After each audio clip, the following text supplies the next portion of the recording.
So I know this article is a bit old, but this is one I wanted to talk about for a while. I just put the video off because it's going to be a very long video because there's a lot of quotes and things like that from the Telegraph. But the headline of this video will be "The Telegraph finally understands the importance of freedom of movement." So let's have a look. There's a lot of information here. It's mainly quotes, very little analysis from the Telegraph, which is interesting that they didn't actually do much in terms of analysis on the information they were given, which tells me that they didn't want to give the actual impression that Brexit is bad. They just brought up quotes to say Brexit is bad, so no one can call the Telegraph a Ramona newspaper, if that makes sense. So we'll go through these and we'll kind of discuss each kind of point. So Richard Austin is a frustrated man. The councillor in Boston, Lincolnshire, says his town needs funding to deal with the changes to its population. Don't worry, mate, you got the Level Up Fund. We are desperate for better infrastructure, he says. There are terrible traffic jams. You know, I've been to Lincoln, it's not too bad. I guess I went to the main city saying we need roads. Okay, we've been calling for a bypass for years. We don't have enough doctors. So they've nixed part of his quote there. So that's a bit strange. But what you can see is that, you know, the town of Lincolnshire, the area, the city. What do you call? I'm going to get into rambling if I start asking questions. So the area needs more doctors, just like most areas of the country need more doctors, because we have a very low, I think, doctor to population compared to other countries in Europe anyways, before I start going off on one.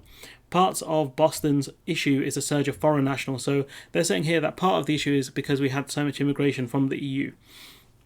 The town has been a major recipient of migrants since Eastern European nations joined the EU in 2004. So this is where Tony Blair came in there, and he really he didn't. There were caps and I think limits on kind of migration from Eastern Europe during when the Eastern European countries were first allowed into the EU.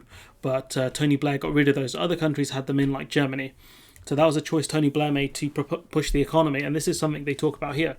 All the time, bosses were crying out for more workers, and their arrival aided production. It allowed the area to continue to do well in terms of its core business, agriculture, horticulture, who the hell knows what that means, food production and manufacturing, says Simon Beardsley, the chief executive at Lincolnshire's Chamber of Commerce. So, you know, people who say, oh, they just come here for benefits and all this stuff. No, they came here to work. They worked within these difficult industries, you know, agriculture, food production, manufacturing. You know, some of these are very hard labour jobs, and farms needed that labour to come in order to do the jobs that British people don't want to do.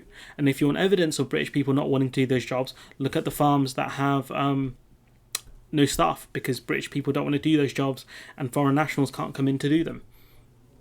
These are often hard physical jobs, he notes, with low pay by British standards, but decent by comparison to workers' home countries. He's talking about, you know, the Eastern European countries who the pay in Britain is far higher than what they receive there. So they come in, do seasonal work, get the money, and go home essentially. You know, return, and they do this, you know, every year. And they are, you know, skilled workers who come in to do these jobs, very efficient, and get the job done very quickly. Something British people, you know, jobs British people don't want to do. The result is that almost 1/3 of Boston's population are EU citizens, according to a Telegraph analysis of applications under the settlement scheme. So you can see a huge amount of people within Boston are from the EU, who have typically come here to do the jobs that British people don't want to do. This is just one of the several data sets indicating the government has long underestimated the number of Europeans in the country. So certain EU countries force you to register when you go to that country to work and whatever, so then at least they have a record of you being in the country. The British government haven't done that and have never done that until arguably now, you could say, with the settlement scheme. And this is one of the reasons why the settlement scheme has had issues, because they underestimate the numbers of EU citizens within the UK and also don't want to give a lot of people settled status, but you don't say that bit out loud. So among 6 million have applied for settled status, well above the 3.5 to 4.1 million anticipated by earlier Home Office analysis. This could have been because the Home Office genuinely underestimated the number, or thought a lot of people would just go back to the sort of an EU country as a result of the settled status scheme and Brexit. So well done, Home Office. A new technique called Rapid is based on the actual tax and benefits data. Instead, it reveals that in many years of the last decade, the number of EU migrants was far more and close to double previous estimates. And again, that's a failure of the British government for not asking people to register. That's both, Tony Blair, Gordon Brown, David Cameron, Theresa May, and Bojo the Wonder Clown. The wide discrepancy between estimated and actual figures means public services risk being run based on unrealistic expectations of demand, because in these areas they haven't anticipated how many people have actually moved there, thanks to freedom of movement, which means that the services that were there, the GPs, the hospitals, etc., might not have had the right numbers due to the amount of people moving into these areas. That's not the fault of any sort of EU people, that's the fault of the British government by not keeping a record of things. The wide discrepancy between estimated and actual figures means I've mentioned that bit about the public services. The ONS now believes inflows from the EU were potentially understated by around 90,000 per year in the 9 years up to 2019-2020. So I think Nigel Farage will be like, the Ramonas at the government weren't giving the proper numbers, but it's because they didn't actually ask people to register. Outflows were also understated, while migration from outside the EU was overstated, leaving an overall net inflow estimated around 400,000. So they had both the inflow and the outflow wrong of people from the EU. Shocker, the British government gets it wrong again. The impact of the miscalculation is only just emerging when it comes to the economy overall. Businesses boomed pre-pandemic on the back of migration. So this is the Telegraph admitting that the UK needed migration in order for the economy to do well. The economy, this argument, it boomed pre-pandemic, isn't even true. There was no real boom. It was a very stagnant amount of growth. I think it was like 0.0% in terms of numbers. I don't think we had any massive economic gains. It's very stagnant because of the lack of spending by the British government in the right areas. So, this thing here, rubbish.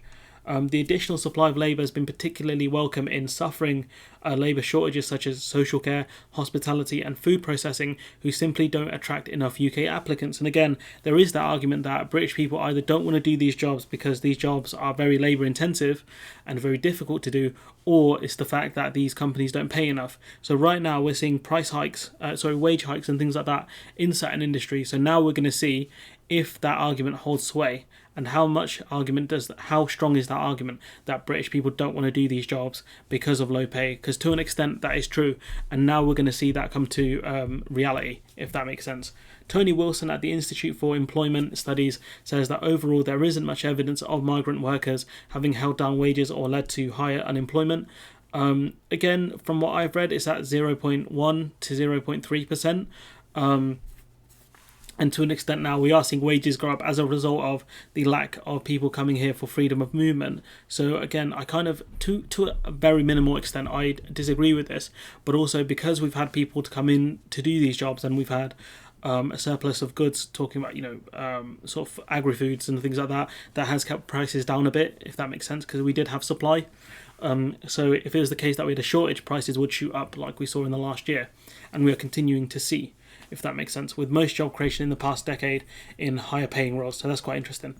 So it's not just, the kind of quote unskilled jobs or lower paid jobs, should we say, but it's also higher paid jobs, which the UK has benefited from migration, because certain people have certain expertise and they want to come to the UK to work here because maybe the living conditions are better than where they live, maybe the wages are higher, multiple reasons why people would come here.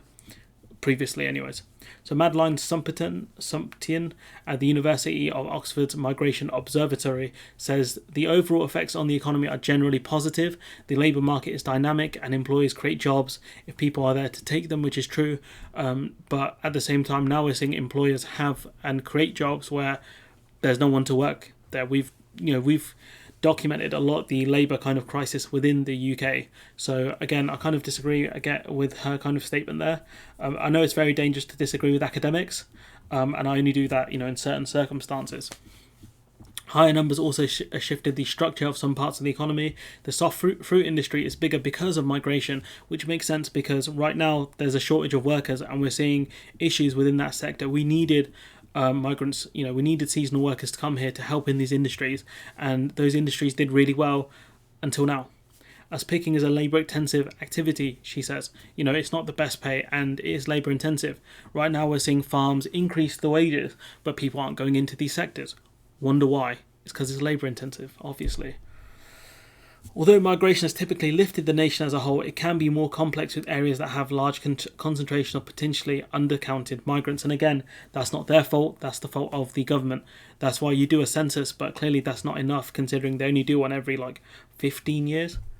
Jonathan Ports, senior fellow at the think tank UK in a Changing Europe, says hundreds of thousands more EU citizens in the UK are unlikely to burden services nationally, but it's more likely there is a mismatch at a local level, which makes sense that if you have a lot of people move into a certain area, the hospitals may not be prepared for that amount of people, even though people that come from the EU as a result of freedom of movement, seasonal workers and workers who work in other industries are typically younger and healthier people. They wouldn't be that much of a quote drag on the services. Also, the fact that they pay more, EU citizens pay more in than they take out, is also a big factor here that this article doesn't mention. But they do go on to say, when it comes to building houses for a rising population, back in Boston, Austin says the council is 10,000 homes ahead of schedule. It also goes on to mention that, this dude here doesn't have any issues selling homes.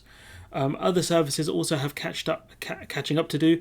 Alex Bayliss at the King's Fund says hospitals can typically cope, but GPs can be caught up by surges in demand. We already have a massive GP shortage in the country, as is because the GP system doesn't make any sense. This person Alex Bayliss goes on to say, if you have got a large number of people in an area suddenly wanting to register with a GP, it can cause difficulties, he says, and that's why you need to make sure people register, and you need to make sure you have enough GPs in the good times, essentially. They would have to go to a clinical commissioning group and basically ask for more money. That is where you feel the hard impact of having a mismatch between your needs assessment and the service provision. So if you have a lot of people suddenly applying to a GP and that GP doesn't have, say, enough doctors there, that can cause problems. But again, this is more a failure of local government and the British government than anything. So greying Britain. So this talks about the ageing population. So Professor Martin Marshall, chair of the Royal College of GPs, notes this comes alongside an ageing population. Since 2015, we have seen the number of fully qualified full-time GPs fall by more than 2,000, while England's population has grown by more than 2 million. So this is what I'm talking about, a massive problem here with regards to GPs per the population. Ultimately, we don't have enough GPs and other members of the practice team to deliver the care our growing number of patients need. We have it's really difficult to get a GP's appointment. Pre-pandemic, forget COVID, people saying that they only do remote applications. It's very difficult to get a GP's appointment before then. You have to call in at 8 a.m. and go through the GP roulette and hope you can get an appointment. Ridiculous. So here's the projections for the UK's population. You can see a lot of people aged 90 plus.